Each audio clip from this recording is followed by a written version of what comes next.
Thoroughly bundled in a warm wool coat and bulky mittens, I assemble myself for my new tradition, a winter solstice walk.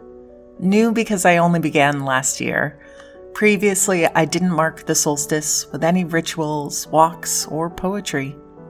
Mostly, I was simply grateful when the longest night of the year arrived, knowing that this signaled the beginning of longer daylight hours to come. Winter had truly arrived, and with it, these sacred and still dark days. And yet each step in the snow was one toward a little more light. The winter solstice is the darkest day of the year, but it is this very darkness that helps me appreciate each and every new minute of daylight we receive as time moves us onward toward more light. This year feels different. I'm savoring winter in a way I never have before. There are both subtle shifts in my life and larger changes in my career, which I am taking time to process. I'm taking time to savor wintering, using my resources to absorb the last 12 months and prepare for the new year ahead. Wintering is a concept I recently learned from Catherine May, based on her book of the same title. Wintering is the act of doing what winter does, slowing down, pulling resources into oneself, exploring quiet time and activities, and finding healing through small things. But that's where the transformation occurs. Though I didn't previously practice rituals for the winter solstice, I have always celebrated Hanukkah, the Festival of Lights. Like so many stories told deep during winter, light can often be interchangeable with hopes or miracles. How do we, during these darker months, find ways to let light in and let light become a part of our lives? My name is Dory Robinson, and this is Tree Speech, a podcast where we strive to listen to the forest through the trees. This week's episode was written and recorded in Massachusetts, on the native lands of the Wabanaki Confederacy, Pennacook, Massachusetts, and Pawtucket people, and in New York on the land of the Lenape tribes. Tree Speech is co-written and produced by Jonathan Zautner with the Light Theater Guild.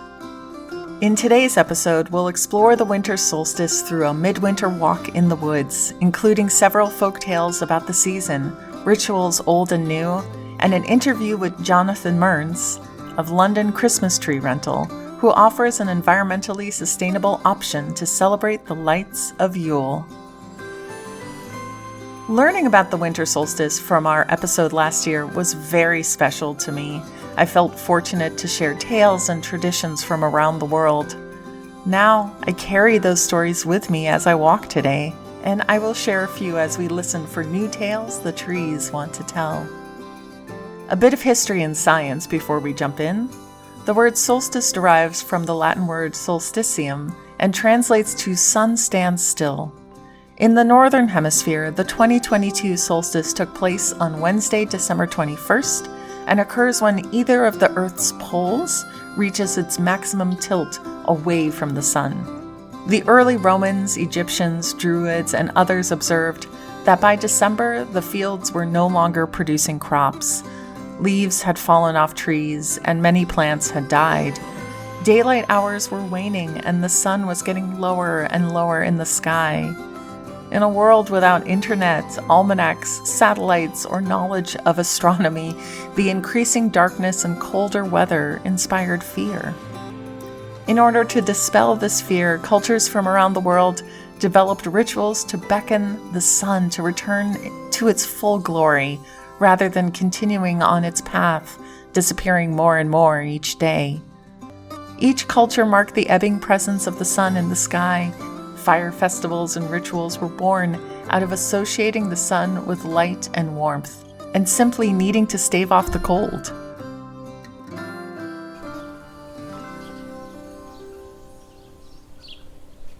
At this time of year, I used to take to the woods almost solely searching for answers or solace. Since then, the world of this particular forest has grown less mysterious and more welcoming. I've seen several trees enough times to discover their names. I've listened to the creaks of various trees leaning on one another for support, and I've heard woodpeckers tap out what sounds like messages while hunting for food. I watched as the little brook dried up during the summer drought and celebrated when the rain and water returned this fall. Today, I bring the forest some small offerings, carrying several gourds, beautiful fall decorations that can now feed the deer and other creatures in the woods. A friend showed me an area recently where deer come to drink. I just need to remember which way to go, so tree speechers were wandering this path together. Thinking about the deer, I am reminded about the deer mother, the feminine source for the story of Rudolph. Long ago, people believed that the deer mother took flight on the longest night of the year, the winter solstice, carrying the sun's life-giving light safely in her antlers, all while drawing the sleigh of the sun goddess behind her. Known as the life-giving mother, Deer Mother has long been associated with the gifts of fertility, regeneration, and the rebirth of the sun. In so many ways, she perfectly encapsulates the winter solstice. In ancient drawings and pictographs, her antlers are often depicted as the tree of life, carrying the sun, moon, and stars. What a wonderful reminder that something magical might happen at any time. This is one of the most potent lessons about the winter solstice for me, that magic is interwoven into our everyday lives, even and maybe especially during this darker time of the year. The trees on this particular trail are mostly bare, with a few distinct evergreen saplings growing and holly leaves and bushes to be found. Holly symbolizes many things for different cultures. Pagans believed that the prickly thorn would ward off evil spirits. The Celts believed that the undersides of their leaves would provide shelter for fairies, who, in turn, would be kind to any homeowner who hung holly branches. For the Romans, holly was an emblem of the agricultural god Saturn, and thus used as decoration during Saturnalia, an ancient Roman pagan festival honoring the agricultural god Saturn. Saturnalia celebrations are the source of many of the traditions we now associate with Christmas. Saturnalia took place from December 17th through the 23rd. Though historians are unsure exactly when Saturnalia was first celebrated, it was most certainly an ongoing event by 300 BCE and was a time for heavy drinking and for subverting the social order. People decorated with candles, holly, and evergreen branches. They exchanged gifts and celebrated the returning light. Much like our modern-day Christmas, Saturnalia was a day free from work and school, and the Roman Senate was prohibited from declaring war during the holiday. The fragrant and abundant greens feel so vibrant against the other colors along this trail. For me, evergreens are some of the most enjoyable parts of the season. It's their time to shine. Speaking of evergreens, perhaps the most recognizable decoration of the season is the Yule tree, or Christmas tree, which is usually a pine, fir, cedar, juniper, or spruce. The exact origins are disputed, but aspects can be traced back to Celtic, Germanic, and Viking traditions. The Christmas tree we now know, with brightly colored decorations and light, developed in Germany and then spread throughout Europe and North America in the 19th century. Martin Luther is often credited with adding candles to a Christmas tree in the 1500s, but the first documented lighting of a Yuletide evergreen wasn't until 1660 in Germany. In fact, candles are mentioned in almost every solstice celebration, inviting a bit of light into the darkness. After their adoption or invention by Martin Luther, Christmas trees became very popular in Germany, but it would be a few centuries before they were brought to the English-speaking world. Christmas trees first became popular in England due to the influence of Prince Albert, the husband of Queen Elizabeth. After his marriage to Elizabeth in 1840, Albert began decorating the royal residence with the German Christmas tree, inspiring millions of others to begin the tradition in England and later in the United States. Recently, we learned about London Christmas Tree Rental, founded in 2018 by Jonathan Mearns and Catherine Lovelace. A few years ago, the two were struck by how many Christmas trees were on the streets waiting to be thrown away. After a bit of research, they learned that 7 million trees are cut down each year in the United Kingdom. In the US, the number of trees cut down is estimated to be between 33 and 36 million. Many of these trees go into landfills and aren't able to decompose properly or in a sustainable way. Instead, they rot and emit greenhouse gases. With a mission to do things differently, Jonathan and Catherine explored a rental option and created their own Christmas tree rental business. We spoke with Jonathan just as the season was becoming very busy for him about this sustainable way to mark the holiday. Let's listen to that interview now.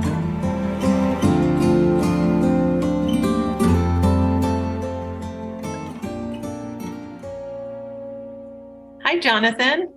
Hi, Dory. How are you today? Yeah, I'm very good. Thank you very much indeed. How are you? So far, so good. Thank you for making the time to speak with us. We're really getting into your busiest season. It's great to have the opportunity to talk to you guys. And you're right, absolutely right. It's approaching the busy time. Yeah. Well, London Christmas Tree Rental is such a unique business practice, and it's something so special and so sustainable, and I'm excited to speak with you about it. Can you walk us through the process of renting a tree? No problem at all. So London Christmas Tree Rental, as you say, we have our website at londonchristmastreerental.com, and we've kept it, I think, relatively straightforward. Prospective customers are going online and choosing a tree that is a Norway spruce, so it's a pricklier tree than your average fir tree, but they have a choice: 3 foot, 4 foot, 5 foot, 6 foot. Simply click that link, order that tree, pay a £30 refundable deposit, and you get a choice. If you're a previous customer and you're rolling over a tree from previous years, then you can have delivery. If you are a new customer, then we ask you to come to one of our collection hubs and choose a tree. Take the tree for Christmas, bring it back. That's sort of what on how to do it. We found that the hub operation is a fantastic way to engage with our customers. And we've also found that choosing a tree can be so very subjective. It's like human beings, you know. One person's cup of tea isn't someone else's, you know. Some people come along and they're like, oh, that's a really weird looking one. I love it. That's what I would say. That would be me. That would be me. So what is your background and what led you to start this business? I'm not a farmer. I've never really been anything more than just enjoyed Christmas, and my kids love Christmas. And this idea just came to me whilst walking around West London one January. And I don't know how it is where you guys are, but for us in London, it's very noticeable. We'll have trees for sale in late November, early December. People will take those cut trees home. They'll use them for Christmas. And then after Christmas gets to January, and then all these trees are discarded. So we just had, Christmas tree graveyards on the streets of London. And for me, I was walking around and I come up with random ideas. How do we do this a bit better? Surely there's got to be a better way to do Christmas, and specifically do Christmas trees. So that is how the idea came to be. It's just a walk with my business partner, Catherine, walking around the streets of West London, and me coming up with an idea, and then between us saying, how do we now put this into practice? And we trialed it, and it sort of worked. And then it grew, excuse the pun, year on year. And then you spruced it up from there. So the trees grow in pots. Can you tell me a little bit more about that? Yeah, so that's exactly it. They are Norway spruce trees that are grown from saplings in small pots, and then as they grow, the pot size grows, and we do have a limit at the moment, which really means the tree is a 6 to 7 foot tree, just because the pot restricts it. Who knows? Who knows how the future will unfold, and maybe there is an opportunity to go bigger pot, bigger tree. Are there special things that need to be done to care for the trees? These trees are quite a hardy bunch, actually. As long as they are in the irrigation system, as long as they're watered, and as long as they get a bit of a trim a couple of times a year just to keep that shape as much as possible, a bit of care, a bit of water, and the right amount of sunshine, and they generally are going to look after themselves. Oh, that's amazing. So that's when the tree is brought back until the next holiday season, it's mostly watering, a little trimming, a little care. Yeah, and generally me walking around soaking up the smells, because the beautiful smells you get from your cut trees is effectively the tree dying. That's what's happening. I don't have that, so I can walk around the small trees and the big trees and smell the trees as if they're living, and it's actually really quite noticeable. You mentioned on the website that you encourage people to name their tree so that next year they can reorder the same one. How did you start that process, and what are some of the favorite names you've heard? That's a good question. I don't know. You get the sparkles, you get the Bruce the spruce, you get those little things, and they're actually quite nice. Some people leave decorations on. I think that's partially to make sure they get the same tree back and it's not just a replacement one. That's quite nice. I feel there's a connection then with our customers. This isn't just a transaction. What else have you learned by spending so much time with trees? Did you spend this much time with trees before you started this business? No, I love the outdoors. I love the hills and the mountains. And I've got to say, when you're having tough days, stressful days, getting out and about and doing some of the manual labor around the trees, as tough as it is at the end of the day, you've had a good workout, and there's just something really quite refreshing. It is a stress buster. It's really quite peaceful as well. Actually, it's calming, it's peaceful. It's a bit of an oasis in a very busy world that we live in. What a special thing to have. Helping trees and preventing trees ending in landfill, What has the feedback been from your customers? Yeah, this is where it's really nice, actually. The engagement we have at our customer hubs, the emails we get saying, we love the idea, we love having a tree, we enjoy the experience, or we have, it was a bit more prickly than we thought, but it meant it kept the dog away. So, so there's all sorts of great feedback that comes, and it's just so nice to be able to provide this service. It's just, lovely. You've made something really special happen in a short amount of time with this. What are your goals for your business in the future? Oh, wow, that's a big question, isn't it? My dream, I guess, I'd love to have 10,000 trees. I mean, that's an incredible number. I don't even know what 10,000 trees looks like. Imagine being able to service 10,000 customers of some sort in a part of London. I feel that if I can have an ambitious goal, then if I make it 60% of the way there or something, then I'm doing something slightly better than what I was yesterday, Right. And how wonderful to know that you're offering something that benefits so many people, and that it's an idea that can grow, that has legs, but what we really mean is it has roots. Absolutely. Yeah. Jonathan, it is inspiring that you had an idea, made it a reality, and this idea is making the planet a better, more sustainable place. Thank you so much for what you do and for joining us today. Dory, thank you so much. Really, really kind of you to say, and it's been an absolute pleasure. Really appreciate it. All the best.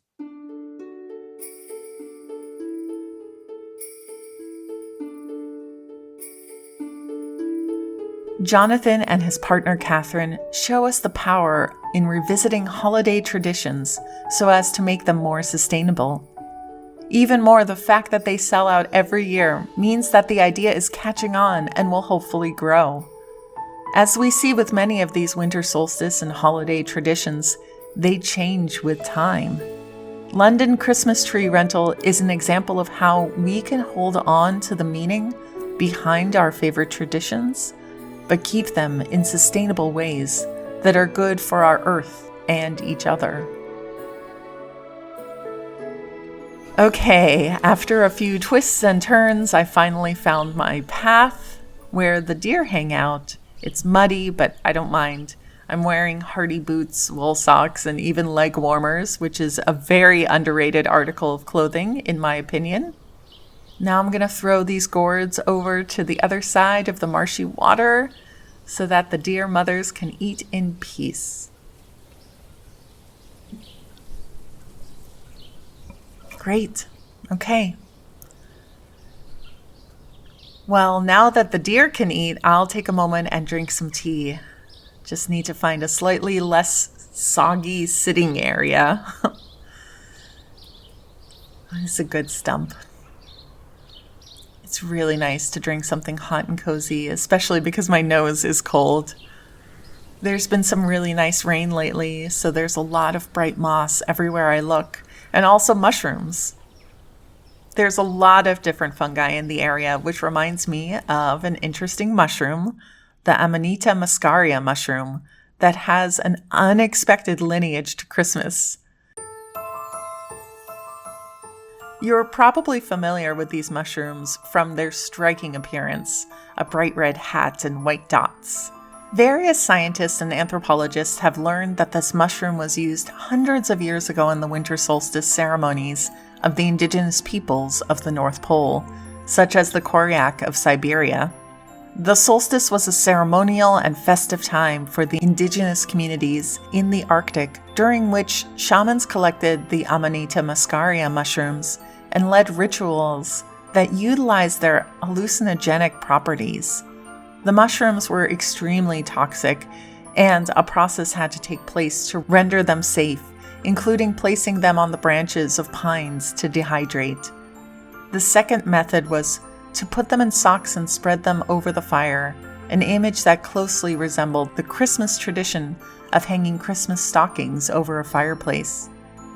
After the shaman had ingested the mushrooms, the hallucinations and reactions of the Amanita began. The legend says that during their trip, the shamans managed to see the future of the community, and they would turn into animals and fly toward the North Star in search of knowledge to share. At the end of the hallucinogenic experience, they would return to the group to begin a solstice ceremony, which included sharing their visions with the community. Shamans' psychotropic journeys are believed to be related to the idea that Santa Claus travels with his sleigh and reindeer through the sky to deliver gifts. Over time, this shamanic archetype changed, and it is said that with the travel of Druids, this tradition spread to Great Britain. Then, through cultural exchange, it was combined with Germanic and Nordic myths as well. A cheerful, playful, and at times realistic Santa Claus was the commission that Coca-Cola gave the illustrator Haddon Sundblom in 1931, which led to the current image of Santa Claus, who is dressed in a suit of red and white, closely resembling the Amanita muscaria mushrooms themselves. It is important to mark our growth in understanding and inclusion at this time as well. Last winter solstice, we examined what we thought was the history of the poinsettia, but we did not know the whole story. This year, to make amends, we include the full account. The original name for the plant we call poinsettia is Quetzalcoatl, cultivated by the Aztecs long before the European colonization of the Americas. The Aztecs used Quetzalcoatl for a variety of purposes, including decorations and the production of red and purple dyes, as well as for medicines derived from the plant's milky white sap. Responding to the lengthening nights after the autumnal equinox, wild Quetzalcoatl in western Mexico came into full bloom by the month of December. The timing of this annual bloom for wild Quetzalcoatl began the plant's association with the Christmas season during the 16th century, when missionaries spread the Catholic faith through the indigenous communities in Mexico. In the southwestern Mexico city of Taxco, Franciscan friars used the plant to decorate nativity scenes. The plant subsequently came to be called La Flor de Nochebuena, literally the Christmas Eve flower, or simply the Christmas flower. In 1828, Cuet La Chochelle was taken from its native home and brought to the United States by Joel Roberts Poinsett, the U.S. ambassador to Mexico. After successfully cultivating the unique plant in his South Carolina greenhouse, Poinsett began sharing the plant with friends and colleagues who marveled at the plant's colorful transformation during the holiday season. Cuet La Chochelle came to be known by its most enduring name, poinsettia, after the man who first appropriated the plant from Mexico. Poinsett is celebrated for introducing the poinsettia to the United States. However, his legacy as a slave owner and his role in the displacement of countless Native Americans have led people today to reject the name poinsettia in favor of the plant's native name, Cuet La Chochelle. This year, the winter solstice and Hanukkah overlap. Hanukkah commemorates the Maccabean revolt against the Greeks in the 2nd century BCE, marked by the rededication of the Second Temple. The story told to children is that there was only enough oil to light the candelabra for one night, yet it lasted for 8 nights. Hanukkah is actually a minor holiday, but grew in popularity after the great waves of Eastern European immigration of Jews came to the United States at the turn of the century. The Jewish immigrants now had Christian neighbors who celebrated Christmas, which often made Jewish children feel left out. So Hanukkah and all its lovely rituals grew. While mostly known for things such as foods cooked in oil like latkes, potato pancakes, and sufganiyot, donuts, and for games like dreidels, spinning tops, that's not really what the holiday is about. One of the main themes is that a great miracle happened, one involving hope against all odds and light during very dark times, one which allowed the Jewish people to rededicate the Second Temple in Jerusalem. In fact, Hanukkah means rededication. It's interesting to me to have a holiday in the darkest month of the year to explore the idea of rededication. During the darkest time, asking ourselves, how do we want to take our next steps? What do we want to dedicate ourselves to? This is also the time of year when people make New Year's resolutions, looking on their actions of the previous year and hoping to embrace their best possible futures in the year to come. One of the main ways to celebrate the holiday is to light the Chanukiah, a 9-branched candelabra, increasing 1 candle every night. There's always a bit of dramatic build for me, starting with just 1 candle plus the main candle, the shamash, which lights the others, and increasing 1 more light every day of the week until finally it's full and glows beautifully against the dark night. Hanukkah, with its themes of hope, rededication, and light, resonates differently with me this year. With the growing rise in anti-Semitism across the United States, I feel myself clinging to this sweet holiday all the more. This year, I'm trying to truly let the light in wherever I can find it, physically through the Hanukkah candles or a solstice Yule log, but spiritually even more. I have found light through the hope and inspiration so many of our guests have shared with us this season. They each let light in their own ways. Powerful, caring women, all of whom are change makers in their communities and beyond. From Kristen Patterson of Project Drawdown, exploring the intersection of climate justice and reproductive rights, Kisaya Bascom, whose grassroots compost business diverted over 2 million pounds of food scraps from landfills. And we spoke with writer, storyteller, and fellow podcaster Heather Porter on ways to connect science and ecology and about the wisdom of the sacred rot during the fall months. Finally, we spoke with musician and educator Neshama Karlbach on examining our family trees and finding ways to create new branches, saplings, and forests. Each of these inspiring women share light with the world through the work that they do. It is powerful to note that, At a time when women's rights are being challenged and our bodily autonomy is at great risk, there are simultaneously so many extraordinary women who are leading the charge in building care and greater consciousness for our communities and environments. When I reflect on them, I have great hope, even during these dark days. I'm just finishing my walk now. Pretty soon I'll head home to take part in another new winter solstice tradition. My neighbors and I now gather for the solstice and make a fire together. Someone is making proper wassail even. We often let go of something from the past year by writing down thoughts on pieces of paper and offering those to the fire, giving us a chance to start new and fresh in the next year. This year, I'm letting quite a bit go into the fire and leaving what I can behind in 2022. But next year, I really am looking forward to embracing light in all its forms. For me, I'll be thinking about ways to give myself a little bit of space. I've been a perfectionist in the past, and if there's anything these last 3 years have taught me, it is to let go of how we normally look at things and our plans. There's a Yiddish saying that man plans and God laughs.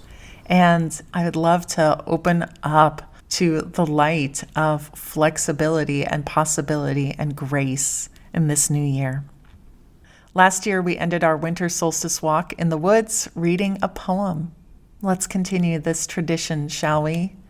It is my pleasure to send you into the winter solstice with this poem called The Shortest Day by Susan Cooper. And so the shortest day came and the year died, and everywhere down the centuries of the snow-white world came people singing, dancing, to drive the dark away. They lighted candles in the winter trees, they hung their homes with evergreen, they burned beseeching fires all night long to keep the year alive. And when the New Year's sunshine blazed awake, they shouted, reveling.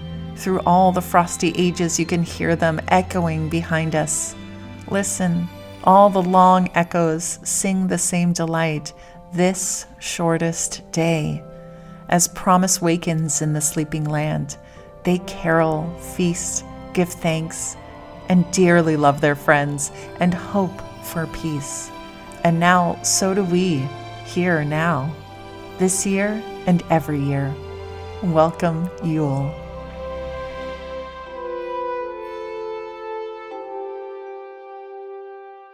Thank you for joining us. We wish you a warm, inspiring solstice filled with light and look forward to connecting with you. To learn more about our podcast and episodes, please visit treespeechpodcast.com. We're thrilled to be able to offer interviews, creative insights, and stories about the natural world we live in and the trees who guide our way. Please also consider supporting us through our Patreon. Every contribution supports our production, and we'll be giving gifts of gratitude, including an invitation to Treehouse, our new virtual community for patrons of all levels. Please also consider passing word to tree-loving folks and rate and review us on Apple Podcasts. Every kind word helps.